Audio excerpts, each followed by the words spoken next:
So, Nathan, and be honest with me, how does this stack up, compared to your other adventures? Ask me again when we finish. Well, Sam, I know I've kept you waiting a really long time to answer that question, but yes, I have finally beaten Uncharted 4. Not once, but twice.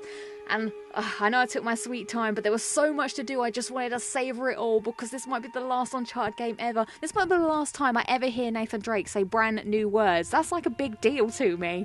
So I just had to take my time, go through it slowly. There were a lot of treasures to find, a lot of places to explore, and there were a hell of a lot of photos to take in photo mode. Like, seriously, I was like addicted to that, and my hard drive is now very sad. But I can finally tell you what I thought of Uncharted 4, and trust me, it did not disappoint. Holy shit.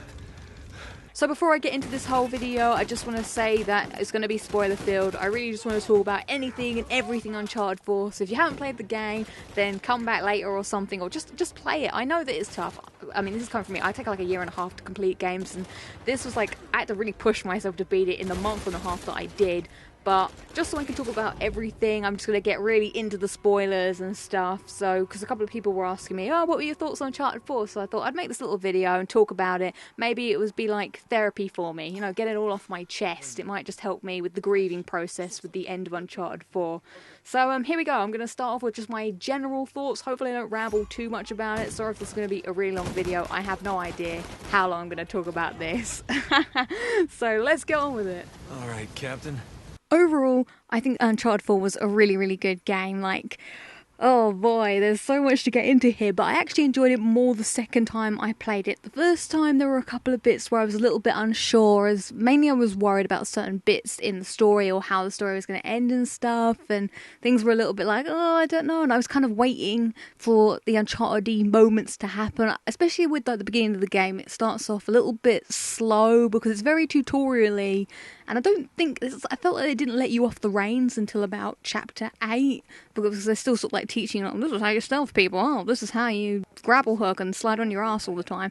But after that was all out the way, then it was like, yeah, the Uncharted begins. So I guess it was kind of like, when you go on a roller coaster ride and you have to like, sit on the seat and then you go up, and it's like, slow, up. Those are those first chapters, and then you like, then you're on the middle bit. This is like chapter 8 now, and you're going round before you go down, and then after chapter 9, then it's like, the roller coaster ride begins. That's kind of my analogy for how the whole game kind of went. It kind of makes sense, I guess. But anyway, I can definitely see myself playing this game over and over again, just like I have done with the last 3 Uncharted games. Jesus Christ, Nathan! Hey, how's it going? Alright, so I want to get in and discuss the story now of the whole game. So basically, you have Nathan Drake, and he's kind of like not into the whole adventure thing, which I kind of wasn't feeling at first, because I was like, is this really Nate? And I felt like angry at Elena a bit, because I was like, you turned him into this, especially now since the whole thing that you find out Nathan Drake and Sam, like their mum was an explorer. So it was like, it wasn't just he fell into this life, like this is his life. He's always been an adventurer, and his family have always been into archaeology, history and all that stuff. So I thought that was I really enjoyed the clear up of that backstory about how Nathan Drake came to be Nathan Drake. Your mother was the most brilliant historian I have ever met.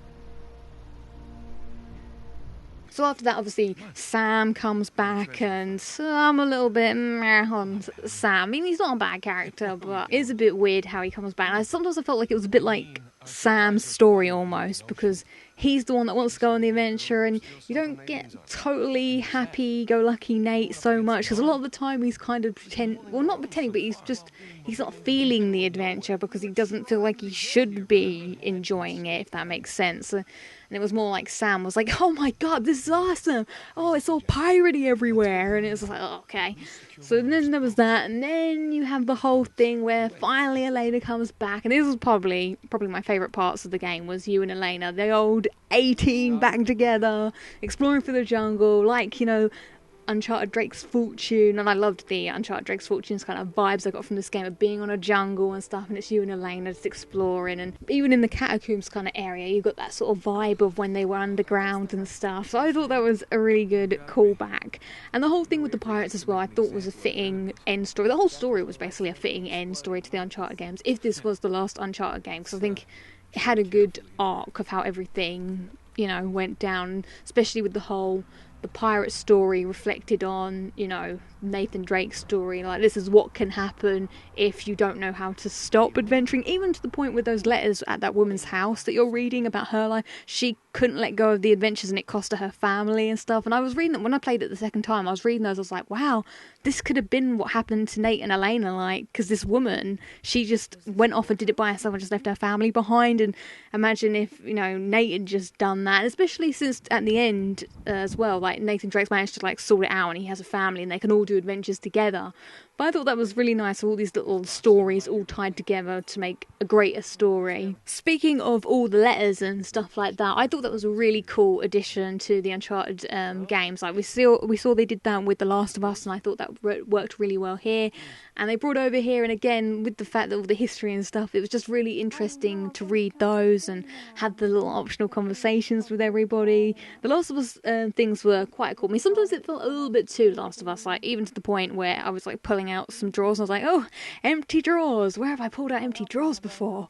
But most of it was like, okay, it's kind of, even though it was Uncharted, it felt a little bit like Uncharted evolved almost. So I'm kind of like sad again if this was the last game that, you know, it kind of was a bit of a different last game, but it still worked. And the fact as well, they had those wide areas that you could just explore. That was like crazy when I was like, wow, they're so huge. You're no longer sort of walking down these little bits. You just literally, and there's so many different ways to get places, which blew my mind, because obviously I'm a bit of a treasure hunter, crazy nut. When I'm looking for treasures, I'm like climbing everywhere, but I'm like, but which way is meant to be the way and which way is not meant to be the way? And I'm like, oh, okay, this way looks like the way, so I'm going to go this way and see if I can get treasure this way. And it's like, oh wait, no, but this was the way. Okay, let's go back this other way. And it's like, but that's the way too!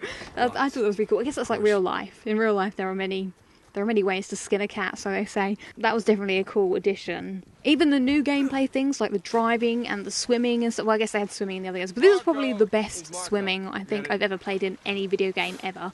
Like, even in The Last of Us, I always hated the swimming bits. I was like, oh, because Joel just, I don't know, he swims like he's got like a ton of bricks in his pocket. Well, I guess technically he does have a brick in his pocket, but you know what I'm saying. He's just kind of like, blah. But no, he swam really well, actually. And even the driving bits as well. The driving, I was a little bit worried. I was like, oh my god, is the car going to control well? But when I first got in there and realised how massive and how fun it was to just drive around, yeah, the driving bits were really cool. And I'm glad they didn't overuse it too much, because it might have got a bit. But when they had a good driving section, it was a good driving section. Also, how can I not mention like how amazingly beautiful this game was? Like, every 5 seconds I felt like I was saying to myself, oh my god, this game is beautiful, because it's just all the sceneries and stuff. And I had to just, you know, press that photo mode like every 10 seconds, and then every time I do stuff too, I was like, the game is too pretty, you don't even need to do anything in the photo mode, you just press it and then screenshot and it's done. It's like, you sometimes ruin it if you go too much into it. But the attention to detail as well was something that I really noticed. Like, I sort of enjoyed testing what you could do in the game. So like, I wonder what happens if you do this. And I was like, oh my god, this happens. So it was really cool how they put a lot of thought into that, and it really pays off, make the world feel really real. Like, that was the bestest thing. I love Nathan Drake's journal. In this game, they took it to the next level, where you actually see him like writing little journal notes and see it updating. And the answers to the puzzles don't just magically appear in this journal from who knows where. You actually like are finding the answers in the environment, and they go into the journal, and then later on they come up in the puzzle, and it's like, oh, okay, cool. Also, I want to give a big shout out to Elena. I mean, I've never really been a big Elena fan. Well, I do like Elena, but she was never like my favourite character. I always liked Nate more, and Sully and Chloe. And especially I had this like strong dislike of Elena from Uncharted 3, where she just turns all like, oh Nate, blah blah blah. She just turns all like naggy and moany, and it's like, dude, you used to enjoy this, you used to be an adventurer. But I'm glad they worked that into this story as well, because at first I was a little bit annoyed with Elena, especially when I was like, why have you got like this lovely office where you're like working on all your journalist stuff, and you've made Nate shove all his stuff in the attic to be like hidden away or something? But I didn't really quite, I was like a bit bitter towards it. But then I saw actually the old Elena slowly coming back through, and I thought that was really good, because it was a bit annoying how they messed up Elena's character in Uncharted 3. It was one of the things that really annoys me about Uncharted 3. But I think they did a good job of trying to like make it seem realistic that she was like that, and now instead of just snapping her straight back into the adventures of Elena, like she slowly came back, and you can see when you're in those chats where she's back, she's loving it. Oh, so I was just so happy when the real Elena was back, and it was the real Elena and Nate just enjoying it like they did in the old days. Oh, that was the best thing ever. They definitely redeemed Elena, and especially with how the game ended, but I'm going to get on to the ending later. I just want to quickly touch on a few things that I didn't like. So I already mentioned Sam. Now, whilst I don't hate Sam, I kind of felt he was necessary to the story of this game, because without Sam, then the whole story wouldn't work. But that's kind of annoying too, because that means that Sam was just too heavy in it. It was too much Sam. Like, sometimes I was like, I should just be Sam, be done with it, because it was really his story and not really Nate's story sometimes, especially in that middle bit where you're with him so much. I mean, basically, you're like super glued to him the whole game. I think there's only like 5 chapters where he doesn't have an appearance at all. 5 or 4 chapters where he doesn't make a single appearance. And I think if this was just going to be like another Uncharted game and there was going to be Uncharted 5, then introducing Sam and having him as a really strong like character in the game would have been fine, because then it's like, okay, then he's established as a character and then we know him in the next game. But because this was the last game, I kind of wanted a celebration of all the characters that I knew and loved, and Sully got really sidelined in this game, which was a little bit frustrating. Like in the Madagascar level where you're in the car with Sam and Sully, it was like whenever you did anything, Sully was like, I'll just wait in the car, and I was like, but Sully, I want you to come too. I was like kind of sad. And then I was like, then Sam's all like, hey Nada, I found this over here. And it's like, oh, you're so annoying sometimes. Just leave me alone, damn it. And it was a bit frustrating as well with the fact that Sam lies to you. That really annoyed me, because throughout the game, Sam's the one that's kind of pushing Nate to do this.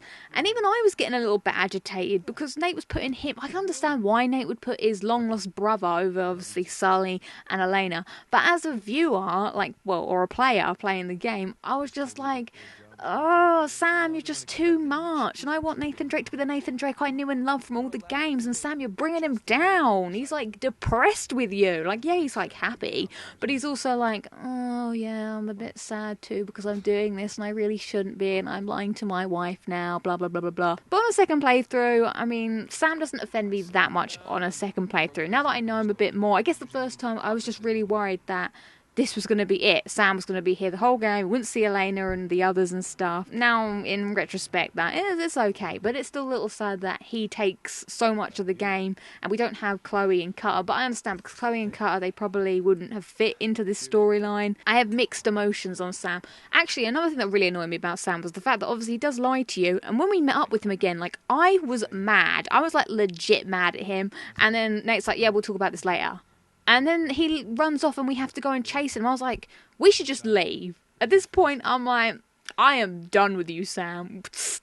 But, you know, Nate runs after him and stuff. So I was actually kind of frustrated at Sam, the fact that, you know, he kind of ruins Nate's life in this game a bit. I mean, I know they needed to go on the adventure because I guess the reason I can forgive him is because now Nate and Elena, they're not living their boring, stuffy lives. They go off and do things now, so it helped them. But still, I was annoyed. I wanted people to confront Sam and stuff. But anyway, I think he's a good addition to the Uncharted characters.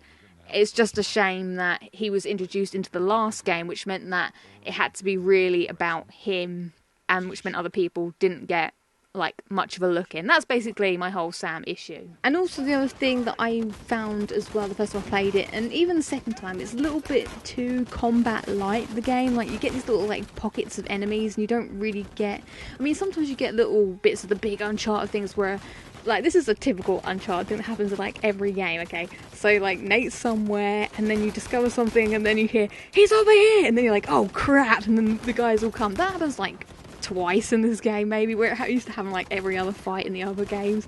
A lot of the times they've definitely improved the stuff, and obviously I enjoy a bit of stuff. You all know that I make the stealth guides and stuff, but even in this time when I was playing the first time, I got to a point where I was like, I just want to shoot people, so I just like walk into area and start shooting people, because I felt like I was missing that.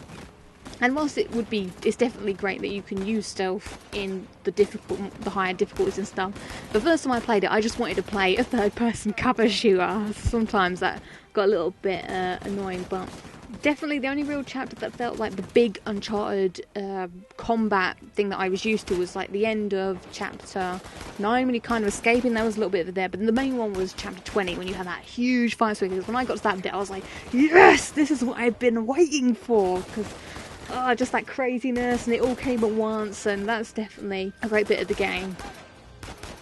So now I want to talk about my personal highlights from the game. So these are like chapters that really stood out to me. So first I just want to give a shout out to the beginning of the game. I thought it had a very strong intro with the whole, Sam and Nate's childhood, and then going on to Sam and Nate in the whole prison sequence. And the whole prison escape was really cool. Like, I was on the edge of my seat like, what the hell? The only thing I didn't like about the beginning was the whole prologue bit. I really didn't think, on a second playthrough definitely, it didn't feel necessary to be there. It was kind of like, well, here's a really cool action sequence to start off with, but I felt it would have been better placed in the place it was supposed to be in chapter 13, especially when I got to chapter 12 and then you do all that sort of slow exploring-y stuff with Sam. When I saw the thunderstorm coming, I was like, oh my god, this is going to be the bit from the beginning, and I was like really excited to play it again.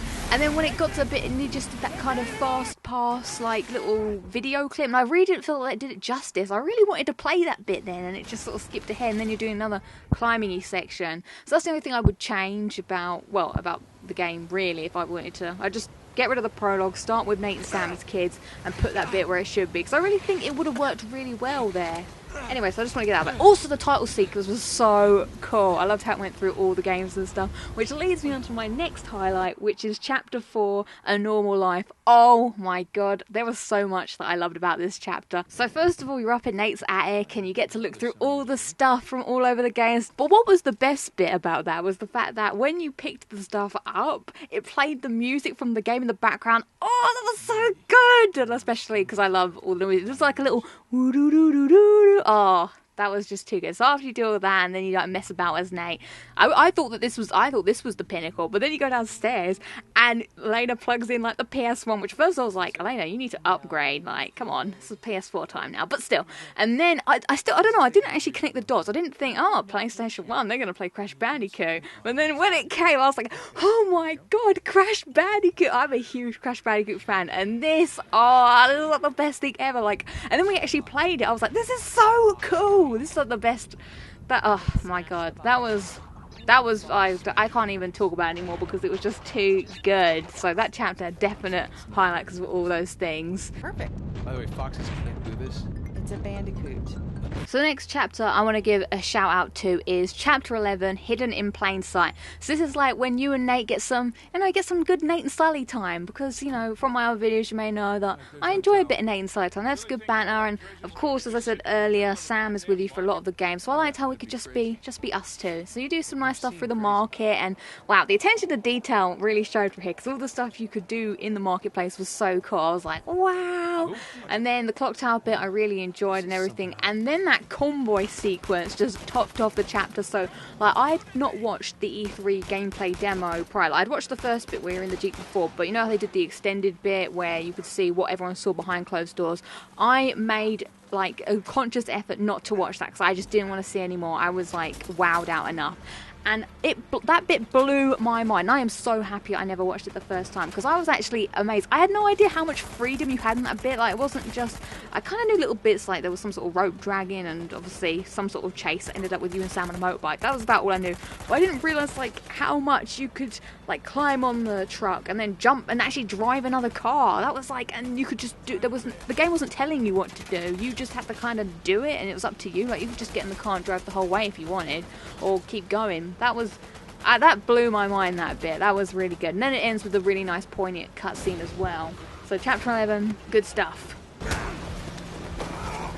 The next chapter on my list of highlights is chapter 17, For Better or For Worse. So this is the chapter where you've just come back after the flashback of like Nate and Sam. That was pretty shocking though, I must admit. I was really like, damn, this turned out bad for Nate and Sam, that whole thing where, the old woman unfortunately died and they had to like change them names because of that, which I thought made sense, Anyway, when Elena came and Sully was overhead, I literally cheered because I was so happy, because I was really worried that Elena just wouldn't be in the game at all. And I was like, so when I saw her and we're actually going to be together like the good old days, like some good old Uncharted Drake's Fortune times. Oh, it was so good. And the fact that it was quite a diverse level where you had a bit of everything. You had some shooting, you had some driving, and, you know, Nate and Elena have some great lines of dialogue together when you're doing all the driving stuff. And then you have a bit of platforming and you don't really do any puzzling. Oh, and a really good cutscene as well. How can I forget? Like, these were some, like, cutscenes of, like, feelings. I was like,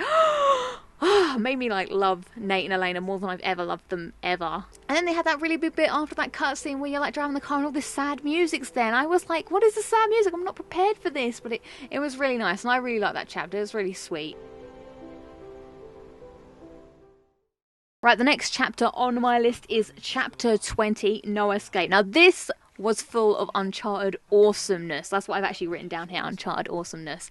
This one was where the Unchartedness was like proper, like you had that big massive fight. That's what I've been waiting for the whole game really. We'd had these pockets of enemies, but I was just waiting for a big massive juicy shootout. That was so good, and you had all your friends with you as well towards the end of the chapter. And then you had the big running away from the truck sequence. I was like, oh my god, this chapter is so cool. And it's really fun to replay as well. And it was actually for once as well a bit of the game where you had to sort of have a bit of trial and error, because it wasn't easy. It was like the final tough fighting test, I guess.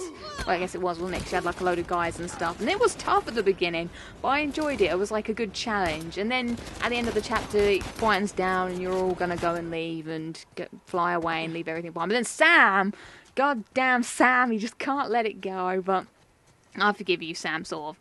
But yeah, I just don't think that's a really good chapter. How it goes from being to like if that makes any sense. But it was, yeah, that was full of Uncharted goodness. That was what I was waiting for out of my Uncharted 4 experience. For God and liberty, asshole. Yeah, it sounded better in my head.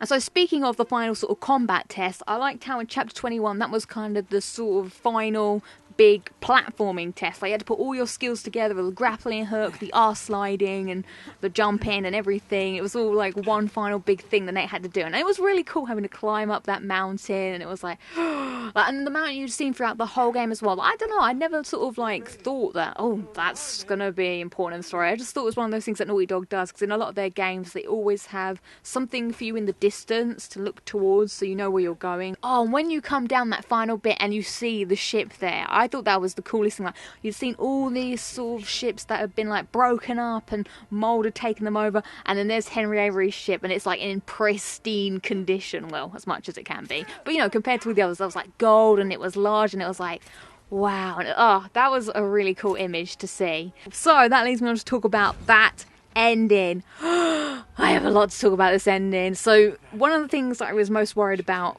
out of the whole of Uncharted, which I mentioned earlier, was how this game was going to end. I was so worried that either someone was going to die, and if someone was going to die, I was hoping to God it was going to be Sam. And it looked that way for a little bit, but then of course Nate couldn't let his brother die again, so it was good. I mean, I am a big sucker for a happy ending, and every single Uncharted game always has a good happy ending, and you know how much I love, you know, the endings. I put them there in my Uncharted chapters, because I don't know, it's always really nice. Nate has some little dialogue, usually with Elena actually, and then they go off into the sunset and it's all well and good. But I was really quite worried that they wouldn't do that this time, that there'd either be some sort of cliffhanger ending like The Last of Us, or Nate himself would die, or Elena would still be a heel and be like, no Nate, you're gonna stay with me in this house and we're gonna play happy families forever and you will never ever adventure again. And I was like, oh, that would be so depressing. But Elena didn't do that. Elena and him are gonna go on adventures for forevermore, and that was the most, like, that was all I could ever hope for. Okay, well, I've gone a bit ahead. Let's back up a bit. So you have the whole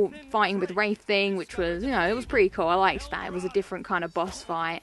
And then you escape from it all crumbling, and then you have the really cool cutscene. I was a little bit worried it was going to end on Sam and Nate as well, because I'm like, oh, I do not want and I do not care about the adventures of Sully and Sam. I was just like, oh, don't end on those two flying off into the sunset. I don't want to see that. But then when Elena came and bought the marine place, and now they're like, oh yeah, I bought a camera and we're going to go on an adventure together, I was like, yes! I was like so happy. happy. As lame as this sounds.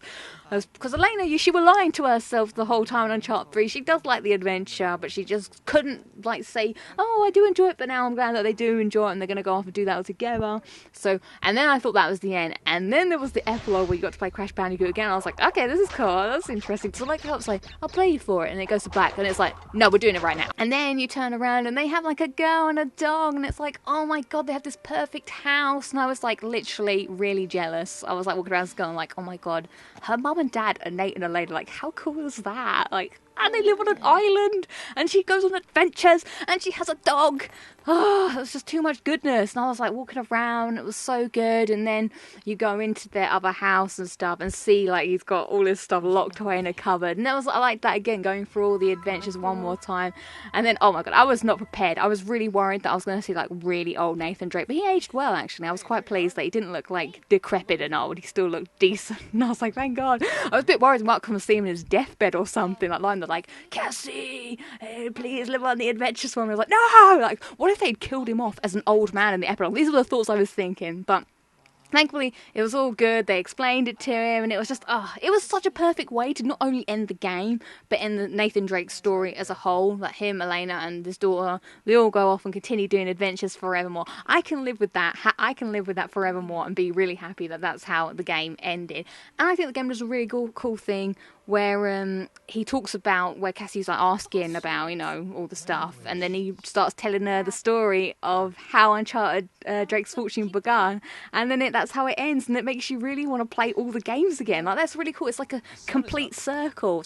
So I think it's really cool how the game has a sort of big loop that I will no doubt be stuck in forever, because you'll play Drake's Fortune, Uncharted 2, Uncharted 3, Uncharted 4, get to the end of Uncharted 4, and he starts telling you about Drake's Fortune. You're like, oh my God, I really want to play Drake's Fortune now. And then, you know, the circle goes, it's a vicious circle of never-ending Unchartedness. So yeah, I was so happy. This game made me feel so many emotions. If I wasn't smiling every time I was playing it, I was being shocked or literally like going, this game, it was so good. And I'm really, really sad that it is actually going to be over now. And, well, at least we have the single-player DLC to look forward to. And I think that's about everything that I wanted to cover on all my thoughts on Uncharted. Well, at least all the main bits. I probably missed tons of things out that I wanted to talk about, or talked about the same thing over and over again. But if you made it this far in the video, thank you very much. It generally means a lot to me that people actually wanted to hear my opinion. Like, I honestly didn't think that anyone really cared. I just wanted to make little guides to help people out. And then people were asking me, hey, what do you think of Uncharted 4? And I was like, oh, cool. So, I don't know, if people want me to talk about other things on Uncharted, then maybe I'll do some sort of Uncharted talks and talk about little topics here and there based on Uncharted, because, as I always say, I could talk about, oh God, Uncharted. It literally warms my soul and my heart. Like, it just makes me feel happy thinking about it. This is so lame. Anyway, let me know what you thought of Uncharted 4. I would love to know, as always. I love reading all your comments and all your thoughts, and it's great to hear other Uncharted lovers and talk back to you and stuff. And what were your favourite moments from the game? And maybe drop me a favourite quote or something, because there's nothing like a good Nathan Drake one-liner to put a smile on your face. So thank you all for watching. Well, you know, as thrilling as the next adventure might be, in the end, I always left with that same feeling. And sometimes you just gotta choose what you're going to keep and what you're going to let go.